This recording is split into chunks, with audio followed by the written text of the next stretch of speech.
Assalamualaikum warahmatullahi wabarakatuh.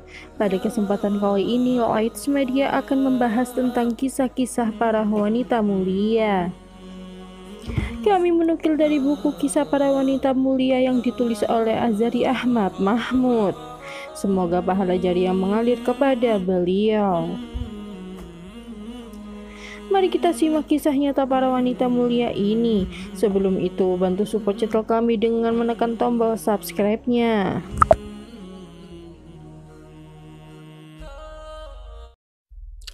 Ummu Kulsum binti Uqbah. Cahaya bersinar di sebuah rumah yang mana kekafiran telah menetap di dalamnya. Ya, itulah cahaya yang bersinar di bagian dalam sebuah rumah yang penghuninya tak pernah mengenal cahaya itu. Pemilik rumah itu adalah orang yang tenggelam di dalam kegelapan kekafiran, tenggelam di dunia kesesatan. Tentu Anda akan bertanya, wahai orang yang berakal, bagaimana mungkin cahaya bersinar di sebuah rumah yang penghuninya tenggelam dalam gelapnya kekafiran? Benar, itulah yang aku katakan kepada Anda. Bukankah Anda setuju bahwa cahaya Islam adalah cahaya yang bersinar tersebut? Dan bila cahaya itu telah masuk ke dalam hati, maka hati itu akan bersinar terang. Rumah yang kekafiran telah menetap di dalamnya adalah rumah gembong kekafiran. Dan orang pertama yang menyakiti Nabi secara terang-terangan dan sasaran pedang para pembela kebenaran pada perang Badar, dialah Uqbah bin Abu Mu'aid. Adapun cahaya yang bersinar dari rumahnya adalah cahaya Islam yang melewati pemilik rumah itu, lalu masuk ke dalam hati yang merupakan darah daging dari manusia kafir yang congkak itu. Demi Allah, Allah lah yang menentukan segala yang dikehendakinya, yang hidup keluar dari yang mati, dan cahaya keluar dari kegelapan. Tahukah Anda, wahai orang yang mendapat taufik, siapakah pemilik cahaya itu? Dia adalah wanita yang jujur, beriman, dan salihah. Dia beriman ketika kaum lelaki menolak. Dia membaiat ketika orang-orang berpaling, dan berhijrah ketika para tokoh takut melakukannya. Dialah Ummu Kulsum radhiyallahu anha, wanita setia yang memiliki tekad teguh dan pikiran yang lurus. Betapa celakanya engkau, wahai ibnu Abi Mu'aid. Sungguh putrimu yang salihah lebih benar pikirannya dan lebih cerdas daripada kamu. Dia bisa melihat saat engkau buta. Dia beriman saat engkau kafir. Dia menolong Rasulullah Shallallahu Alaihi Wasallam saat engkau menyakiti beliau, dan dia lebih tegar saat engkau lemah. Betapa bahagianya wanita salihah itu saat dia bergabung bersama rombongan kebenaran dan pasukan keimanan agar dia berada pada kumpulan wanita yang terdahulu dalam memeluk Islam dan menjadi mutiara di tengah sejumlah wanita-wanita yang kekal di surga. Wanita salihah ini salat menghadap dua kiblat dan memakai pakaian terbaik dari cahaya agama. Ibunya adalah Arwa binti Quraisy bin Rabi'ah, dan Arwa termasuk wanita terdahulu yang bergabung bersama rombongan yang diberkahi ini. Arwa juga adalah ibu dari seorang yang persahabatannya tulus, Du'an Nurain, Utsman bin Affan radhiyallahu an. Jadi Ummu Kulsum adalah saudari Utsman seibu. Semoga Allah meridhoi mereka semua. Lalu berlalulah hari-hari yang sulit dari hari-hari awal terbitnya cahaya kebenaran. Lalu beliau berhijrah ke Madinah. negeri hijrah yang menjadi tempat pasukan keteguhan dan pembela keimanan. Dari Mekah keluarlah orang-orang yang terdahulu memeluk Islam untuk berhijrah menuju tempat menetapnya cahaya Islam. Tidaklah hari-hari itu berjalan, melainkan Anda mendapatkan orang-orang yang suci itu mempercepat langkahnya menuju Taibah, kata Rasulullah Shallallahu Alaihi Wasallam. Di Mekah kita melihat wanita yang jujur itu, Ummu Kulsum radhiyallahu anha, yang pandangannya senantiasa tertuju ke negeri yang indah itu, negeri keimanan, tempat cahaya Islam dan hidayah. Kerinduan menyelimuti tubuh wanita salihah ini agar dia menjadi salah seorang dari orang-orang yang pergi membawa agamanya menuju Allah dan Rasul-Nya. Ya, wanita yang suci ini ingin melihat hari-hari kemenangan sebagaimana dia telah melihat hari-hari yang penuh ujian. Dia ingin dekat dengan Rasul pembawa hidayah untuk belajar hidayah dan menghirup wanginya agama yang bersih. Kini dia menantikan kesempatan untuk bisa pergi membawa agamanya menuju negeri hijrah dan negeri iman. Hari demi hari berlalu, bulan demi bulan berganti, dan tahun demi tahun terus berlalu, sedang Ummu Kulsum senantiasa mempersiapkan kesempatan itu. Hingga datang tahun ke-7 Hijriah, di mana Nabi Shallallahu Alaihi Wasallam datang ke Mekah untuk berumroh dengan dikelilingi para pasukan iman. Lalu terjadilah perjanjian Hudaybiyah. Maka pada saat itulah wanita yang cerdas ini menggunakan pikirannya dan taktiknya sehingga dia bisa menyusul ke negeri iman itu. Ummu Kulsum keluar ke perkampungan di mana di sana tinggal sebagian keluarganya. Lalu dia menetap di sana bersama mereka dalam beberapa hari. Kemudian dia kembali ke Mekah sehingga tidak ada keluarganya yang menolaknya. Sampai datang hari yang menentukan itu. Hari di mana wanita yang suci ini memutuskan untuk berhijrah ke kota Rasulullah Shallallahu Alaihi Wasallam. Namun bagaimanakah dia akan pergi? Siapakah yang akan menemaninya dalam perjalanan yang panjang ini? Siapakah yang akan menunjukinya dalam perjalanan? Itulah pertanyaan-pertanyaan yang menggelayuti pikiran wanita mukminah yang jujur ini. Namun pasukan iman yang bersemayam di dalam hati yang beriman ini melululantahkan semua pertanyaan itu. Maka kemenangan pun berpihak pada kekuatan iman dan tulusnya keteguhan. Bukankah dia akan berhijrah menuju Allah dan Rasul-Nya? Tentu Allah tak akan menyia-nyiakannya. Seperti biasanya, Ummu Kulsum keluar ke perkampungan tersebut. Sehingga ketika orang yang mengawalnya itu pulang, maka dia pun menarik kendali hewan tunggangannya. Kemanakah wanita yang suci ini akan pergi? Sebuah pertanyaan yang jawabannya terdapat di dalam hati yang telah disinari oleh cahaya kebenaran. Inilah Ummu Kulsum radhiyallahu anha yang melepaskan pandangan perpisahannya kepada Mekah.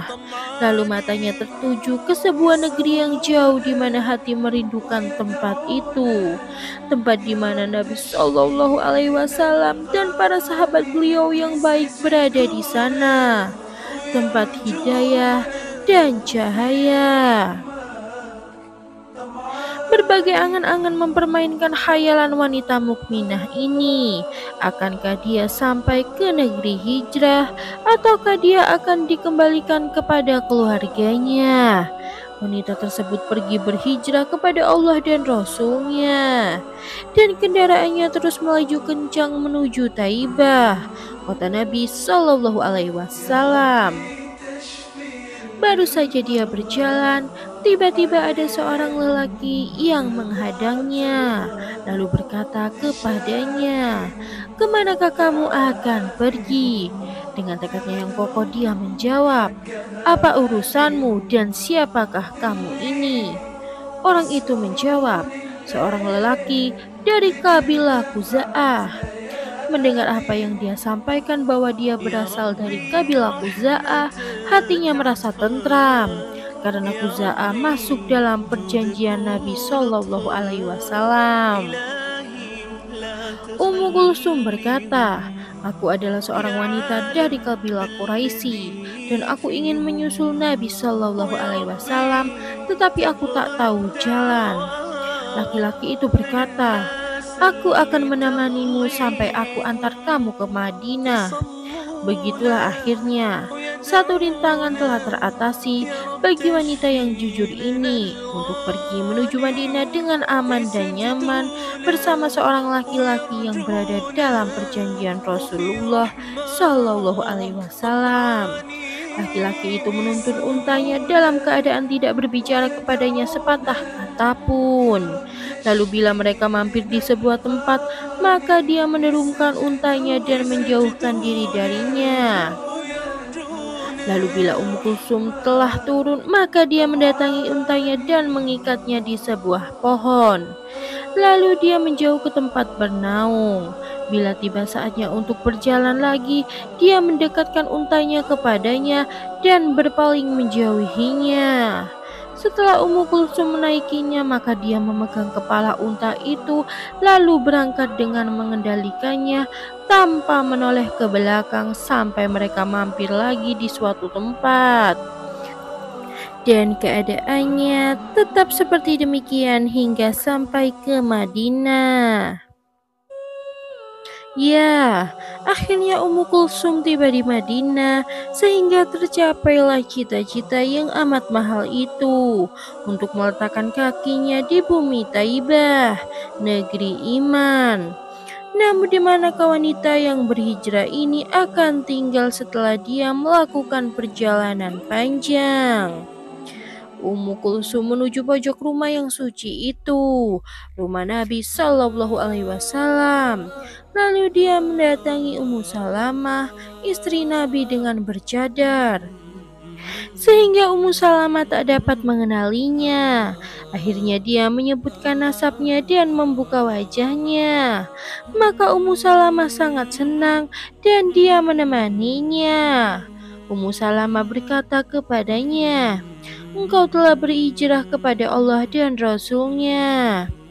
Namun wanita yang berhijrah ini khawatir Rasulullah Shallallahu Alaihi Wasallam akan mengembalikannya kepada keluarganya, karena di dalam perjanjian Hudaibiyah antara kaum muslimin dengan musyrikin disebutkan bahwa kaum muslimin harus mengembalikan orang yang datang kepada mereka dalam keadaan Islam kepada kaum musyrikin.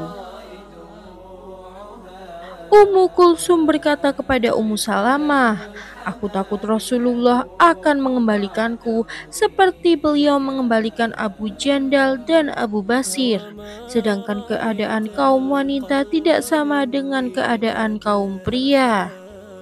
Rasulullah Shallallahu Alaihi Wasallam mendatangi Salamah, lalu Salamah menyampaikan kepada beliau tentang berita Kulsum, maka beliau menyambutnya. Kulsum berkata, "Sesungguhnya aku lari kepadamu dengan membawa agamaku. Lindungilah aku dan janganlah engkau kembalikan aku kepada mereka, karena mereka akan memberikan ujian kepadaku dan menyiksaku, dan aku tidak akan mampu tabah atas penyiksaan tersebut. Sesungguhnya aku hanyalah seorang wanita, dan kelemahan wanita itu seperti yang engkau ketahui." Rasulullah Shallallahu Alaihi Wasallam membalas, "Sesungguhnya Allah telah membatalkan perjanjian Hudaibiyah dalam masalah kaum wanita, dan Allah telah menetapkan hukum yang dapat mereka terima dengan rela dalam masalah itu." Allah telah menurunkan ayat-ayat dalam surat Al-Mumtahanah sebagai kasih sayangnya kepada kaum wanita yang berhijrah. Hai orang-orang yang beriman, apabila datang berhijrah kepadamu perempuan-perempuan yang beriman, maka hendaklah kamu uji keimanan mereka. Allah lebih mengetahui tentang keimanan mereka. Maka jika kamu telah mengetahui bahwa mereka benar-benar beriman, maka janganlah kamu kembalikan mereka kepada suami-suami mereka orang-orang kafir. Mereka tiada halal bagi orang-orang kafir itu, dan orang-orang kafir itu tiada halal pula bagi mereka. Dan berikanlah kepada suami-suami mereka mahar yang telah mereka bayar, dan tiada dosa atasmu mengawini mereka apabila kamu bayar kepada mereka maharnya. Dan janganlah kamu tetap berpegang pada tali perkawinan dengan perempuan-perempuan kafir, dan hendaklah kamu minta mahar yang telah kamu bayar, dan hendaklah mereka meminta mahar yang telah mereka bayar. Demikian hukum Allah yang ditetapkannya di antara kamu. Dan Allah Maha Mengetahui lagi Maha Bijaksana. Dan jika seseorang dari istri-istrimu lari kepada orang-orang kafir, lalu kamu mengalahkan mereka, maka bayarkanlah kepada orang-orang yang lari istrinya itu mahar sebanyak yang telah mereka bayar, dan bertakwalah kepada Allah yang kepadanya kamu beriman. Quran Surat Al-Mumtahanah ayat 10-11. Ummu Kulsum dapat melewati ujian ini dengan sukses setelah dia bersumpah dengan menyebut nama Allah bahwa tidaklah dia berhijrah melainkan karena cinta kepada Allah, Rasul-Nya, dan Islam, bukan karena suami dan bukan pula karena harta benda. Al-Walid dan Umarah, dua orang saudara Ummu Kulsum, datang ke Madinah untuk mengembalikannya ke Mekah. Mereka menemui Rasulullah Shallallahu Alaihi Wasallam dan berkata kepada beliau, "Penuhilah perjanjian yang telah engkau sepakati dengan kami." Rasulullah Shallallahu Alaihi Wasallam menjawab, "Allah telah membatalkan perjanjian ini dalam masalah kaum wanita seperti yang telah kalian ketahui." Akhirnya wanita yang suci ini merasa tentram tinggal di negeri ini karena dia menjadi salah seorang wanita yang berhijrah kepada Allah dan Rasul-Nya. Namun dia memiliki keunggulan atas wanita-wanita lain karena dia adalah satu-satunya wanita Quraisy yang meninggalkan kedua orang tuanya sebagai muslimah untuk berhijrah kepada Allah dan Rasul-Nya. Satu lagi dari keistimewaan wanita yang suci ini adalah bahwa dia wanita pertama yang berhijrah setelah hijrahnya Rasulullah Shallallahu Alaihi Wasallam. Selamat untukmu wahai Ummu Kulsum. Dengan segala kemuliaan ini, dia tidak tertipu oleh kemuliaan nasabnya dan ketinggian kedudukannya. Tetapi yang dia cari adalah kenangan yang abadi dan kedudukan yang tak akan pernah hilang. Dia lebih memilih Islam daripada kemuliaan keturunan, dan lebih memilih kelelahan daripada naungan kenikmatan. Semua dia lakukan agar dia tergolong orang-orang yang beruntung pada hari di mana nasab tak lagi ada gunanya, dan kehormatan tak dapat menyelamatkannya. Itulah kebahagiaan terbesar yang karenanya wanita salihah ini memilih jalan tersebut. Selamat untukmu wahai wanita yang berhijrah kepada Allah dan Rasul-Nya. Itulah kemuliaan yang sesungguhnya. Wanita salihah itu merasa senang dengan kedudukannya di Madinah karena dia dapat menghirup wanginya hidayah yang disebarkan oleh Rasulullah Shallallahu Alaihi Wasallam, dan dia bisa mengambil bagiannya seperti wanita-wanita lain yang terdahulu berhijrah. Ketika tiba di Madinah, Ummu Kulsum tidak memiliki seorang suami, maka berlomba-lombalah para tokoh sahabat untuk meminangnya. Dia meminta pendapat kepada saudara laki-lakinya yang seibu, Utsman bin Affan radhiyallahu an. Lalu Utsman menyarankan agar dia pergi kepada Rasulullah Shallallahu Alaihi Wasallam karena beliaulah yang lebih mengetahui kemaslahatannya. Ummu Kulsum pergi kepada Rasulullah Shallallahu Alaihi Wasallam untuk meminta pendapat beliau tentang masalahnya, dan dia memberitahukan beliau tentang orang-orang yang datang untuk meminangnya dari para sahabat beliau. Maka setelah mendengar apa yang disampaikan pada beliau, Rasulullah Shallallahu Alaihi Wasallam bersabda, "Menikahlah dengan Zaid bin Harithah, karena itu lebih baik bagimu." Ummu Kulsum menaati saran Rasulullah Shallallahu Alaihi Wasallam. Maka dia pun akhirnya menikah dengan pemimpin yang berani, berpikiran cemerlang dan mulia, yaitu Zaid bin Harithah. Begitulah wanita mukminah ini rela dengan pilihan Rasulullah Shallallahu Alaihi Wasallam tentang seorang yang layak menjadi suaminya, dan dia tidak memandang soal nasab ataupun keluarganya. Sungguh Ummu Kulsum adalah sosok wanita yang memilih apa yang ada di sisi Allah, sehingga demi mencapai cita-cita yang luhur, dia tak dilalaikan oleh nasab yang mulia dan kedudukan yang tinggi. Ya, betapa jujurnya dia saat mengatakan, "Tidak ada yang mendorongku untuk berhijrah kecuali karena cinta kepada Allah, Rasul-Nya, dan Islam. Dan aku berhijrah bukan karena suami atau harta." Betapa agungnya cita-cita itu yang telah mengangkat si pemiliknya jauh ke atas bintang Kartika, dan pada penghuni kamar di atas surga memperbincangkannya. Suami istri itu hidup bahagia pada saat kehidupan rumah tangga mereka berdua telah dinaungi oleh Islam dengan pepohonannya yang rindang nan hijau. Pada hari perang Mu'tah, datang berita syahidnya Zaid bin Harithah, maka Ummu Kulsum pun menjanda.